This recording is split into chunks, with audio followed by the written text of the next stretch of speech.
ఇంత గొప్ప ప్రపంచ గుర్తింపు పొందిన మేధావి ఎవరు తెలుసుకోవాలని తొందరగా ఉందన్నా. నీకంతా తొందరే. ఇంత చెప్పి ఆ మహానుభావుడి పేరు చెప్పకుండా ఉంటాడా? నువ్వు చెప్పన్నా.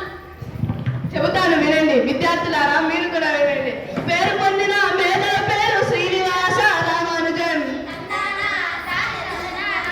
శ్రీనివాస అయ్యంగారి ముద్దుల బిడ్డ ఇతడు. కోమలమ్మ కడుపున పుట్టిన కీర్తి బాగుంటాయే. తమిళనాడులోని ఈరోటి నందు జన్మించినాయే. 1887 డిసెంబర్ 22న పుట్టిన గణిత మేధావి ఇతడు.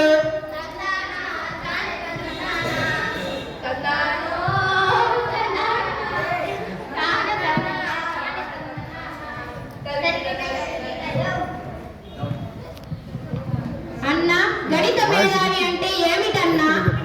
చక్కని ప్రశ్న వేశావు. గణితంలో విశేషమైన ప్రతిభ కనబరిచి కష్టమైన గణిత సమస్యలను చిటికెలో పరిష్కరించే వారినే గణిత మేధావి అంటారు.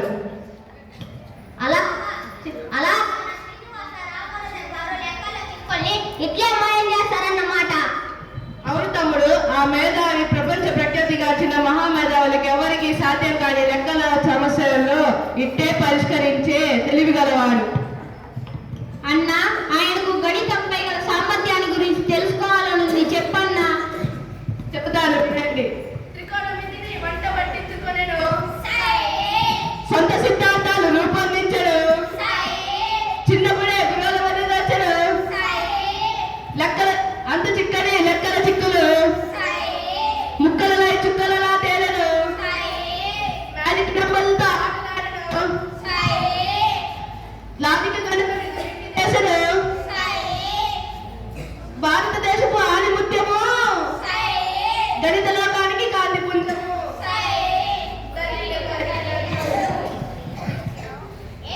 ఏమిటన్నా, త్రికోణమితిలో సొంతంగా సిద్ధాంతాలు రూపొందించారా? ఎంత గొప్ప విషయం. అది కూడా కఠినమే.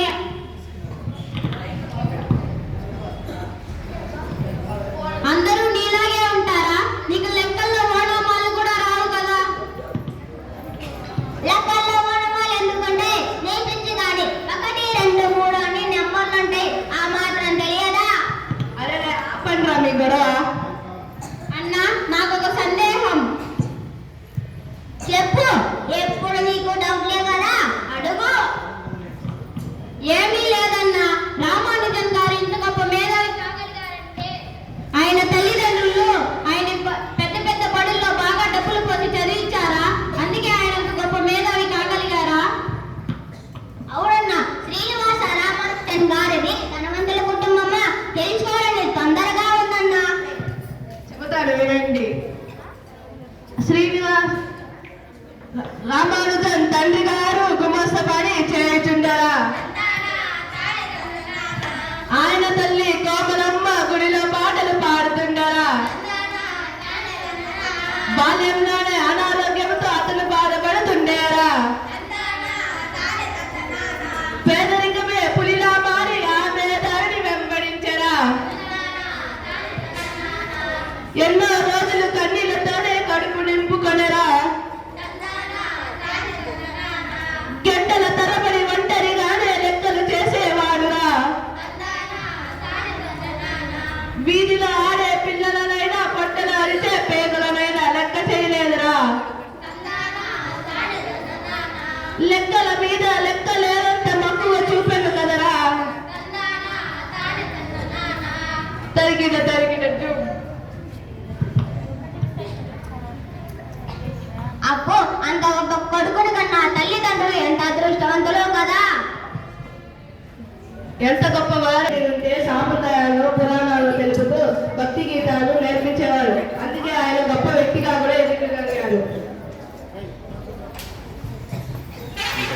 ఏందన్నా?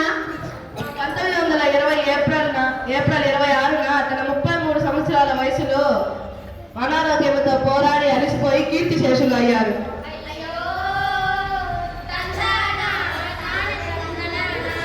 ఈ జీనియస్ కి జీవితమే అంతమైపోయేరా. గట్టిగా చెప్పండి. అపర గణిత మేధావి అందరి